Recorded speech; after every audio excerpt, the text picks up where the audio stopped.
எனக்கு கொஞ்சம் சீத்தாப்பழங்கள் இருக்குது, அதை இன்றைக்கி பறிச்சிக்கலாம். எப்போவுமே அணிலுக்கு தான், பட் இந்த தடவை எனக்கு ஆசையாக இருக்குது சாப்பிட. அதனால்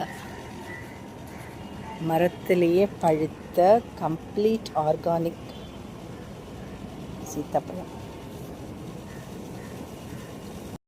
ஏற்கனவே இந்த சீத்தாப்பழத்தை ஒரு அள்ளிப்பூவோட காமிச்சிருப்பேன். அந்த பழமும் நல்லா பழுத்திருக்கு.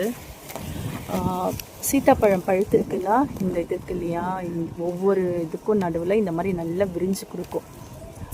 இது பாருங்கள், மரத்துலேயே பழுத்திருக்கு. அணில் எதுவுமே டிஸ்டர்ப் பண்ணல.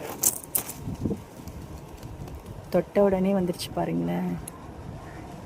இதோட டேஸ்ட் வந்து அல்டிமேட்டாக இருக்கும். Happy gardening. இன்றைய அருமையான ஸ்வீட்டான அறுவடை. Happy gardening.